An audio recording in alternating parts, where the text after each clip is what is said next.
Iba Jesús caminando por medio de un sembrado, y sus discípulos arrancaban y comían espigas, frotándolas con las manos. Unos fariseos dijeron: ¿por qué hacen en sábado lo que no está permitido? Respondiendo Jesús les dijo: ¿no han leído lo que hizo David cuando él y sus compañeros sintieron hambre? Entró en la casa de Dios y, tomando los panes de la proposición, que solo está permitido comer a los sacerdotes, comió él y dio a los que estaban con él. Y les decía: el Hijo del Hombre es Señor del sábado. Palabra del Señor.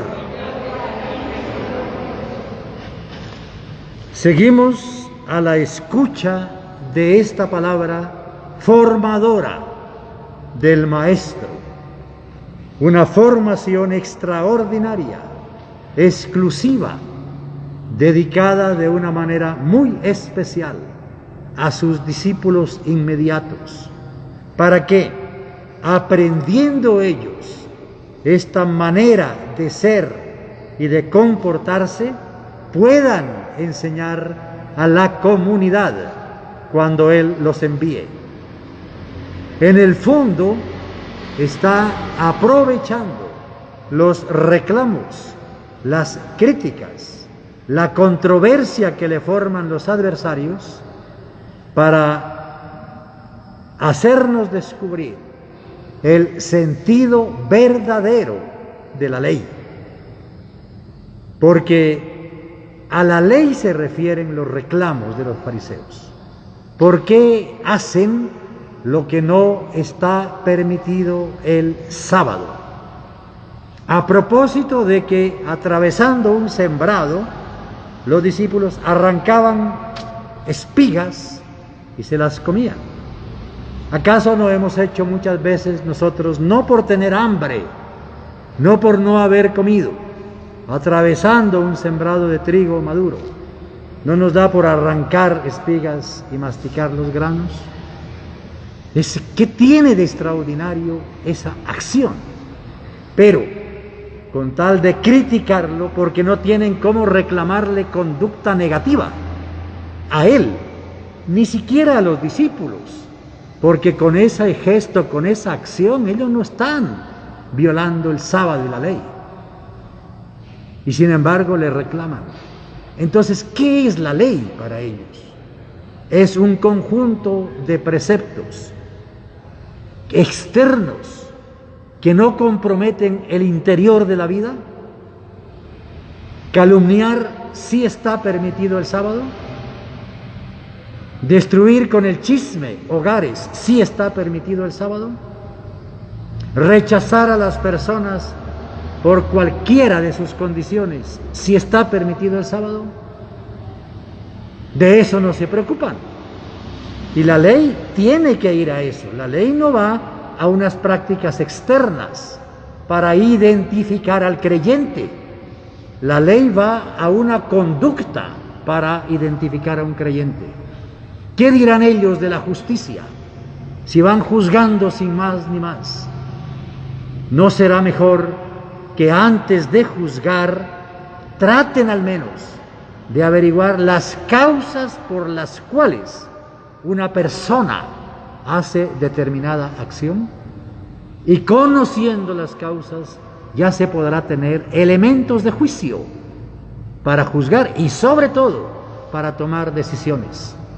Pero como no los mueve la búsqueda de la verdad, sino ponerlo a prueba, tener de a qué acusarlo, hacerlo quedar mal ante la gente, porque no pueden contrarrestar de otra manera su enseñanza, tienen que acudir.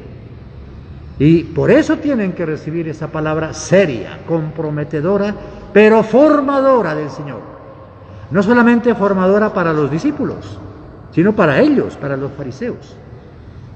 El Hijo del Hombre es Señor del sábado, está por encima del sábado, no está despreciando el sábado como tiempo o como momento sagrado, le está dando el sentido verdadero.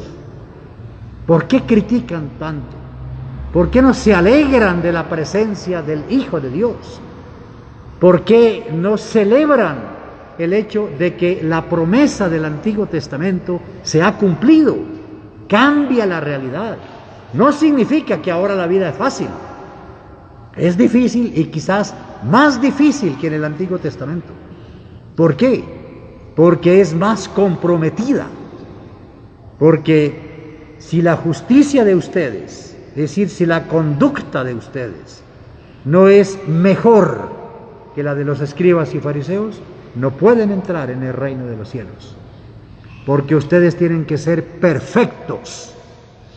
En el Antiguo Testamento no llega a exigir la perfección, va preparando poco a poco, pero en el Nuevo Testamento exige la perfección de Dios. Sean perfectos como el Padre es perfecto. Entonces, si estamos llamados a la perfección, a no quedarnos simplemente con lo externo de la ley, ¿por qué no recibimos la enseñanza?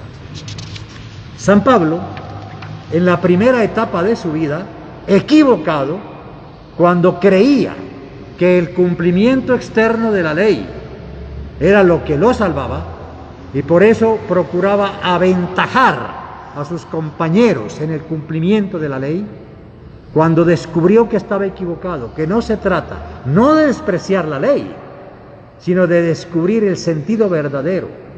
La ley ahora no es un precepto, no es una fórmula, la ley es una persona que se llama Jesucristo. Se trata de aceptarlo o no aceptarlo. Y si se lo acepta, esa ley apenas era un camino, porque es la perfección. Y por eso él no tuvo inconvenientes en sufrir las consecuencias de las cargas del Evangelio. Y es lo que les dice a los corintios: hemos pasado por esta clase de problemas, sin ropa, sin alimentos, despreciados, calumniados, cansados, sin tener a dónde ir, sin tener dónde alojarnos. No lo estoy diciendo para reclamarles a ustedes, sino para exhortarlos a que descubran que no es esa la riqueza que nos hace felices. Nos hace felices tener a Dios en la vida, nos hace felices ser buenas personas, nos hace felices cumplir el deber, nos hace felices confesar a Jesucristo. Y él comprendió que es esa la felicidad. No le importan los honores, no le importa la sabiduría que antes tenía mucha, era muy inteligente. Eso no es lo que lo hace feliz. Lo hace feliz la fidelidad al Evangelio, la fidelidad a la comunidad, el servicio generoso a los hermanos, el dar ejemplo con su vida. Eso sí lo hace feliz, y esa es la gran riqueza. Y la hemos recibido, esa conducta no es nuestra, la hemos recibido. ¿Qué hay que no hayamos recibido? Entonces, ¿por qué no somos agradecidos? Eso es lo que le dice hoy a los corintios y en este momento a nosotros. Examinemos por qué estamos vivos y por qué, al menos los que estamos aquí y seguramente los que desde su casa nos acompañan, ¿por qué estamos celebrando y tenemos salud? ¿Porque somos sabios? ¿Porque somos importantes? ¿Porque nosotros nos procuramos la salud? ¿O por puro don de Dios? Entonces, ¿por qué no apreciamos ese don? ¿Por qué no lo cuidamos? ¿Y por qué no agradecemos? Es eso lo que nos dice San Pablo. Eso sí es importante. El sábado y en cualquier día, en cualquier lugar. Ser correctos no es el sábado, es todos los días, en todo momento, y no solo en la sinagoga, en todas partes. Si hemos dicho sí a Jesucristo, nos comprometemos a vivir de una manera digna de la vocación a la cual somos llamados. Y eso no es posible sino por gracia de Dios. ¿Qué hay que no hayamos recibido? Entonces, ¿por qué nos creemos tanto? ¿Por qué tanta prepotencia? ¿Por qué tanto orgullo? Si todo lo hemos recibido, debemos dar gracias a Dios. Y esta es la oportunidad mejor porque la palabra Eucaristía significa acción de gracias. Y no es una palabra, el acontecimiento de la Eucaristía es la acción de gracias de la Iglesia por Jesucristo. Y como es por Jesucristo, acción de gracias al Padre, por la acción del Espíritu Santo. No es posible dar gracias en Jesucristo para el Padre si no es por la acción del Espíritu Santo. Demos gracias entonces por la vida, demos gracias por la salud, demos gracias por las cualidades, demos gracias por la familia, demos gracias porque estamos vivos y podemos tener proyectos. Seamos siempre agradecidos con Dios y desde esa gratitud para con Dios somos agradecidos con los demás. Y la gratitud, dice alguien, la gratitud es una moneda que enriquece al que la gasta. Ahí les dejo este pensamiento para que ustedes reflexionen. La gratitud es una moneda que enriquece al que la gasta. Seamos agradecidos. De Dios recibimos gratuidad, pura gracia. ¿Qué es lo que no hemos recibido? Y de parte nuestra, gratitud. Gratuidad de parte de Dios, gracia. Gratitud de parte nuestra, reconocimiento de esa gracia y aprovechamiento de esa gracia. Amén.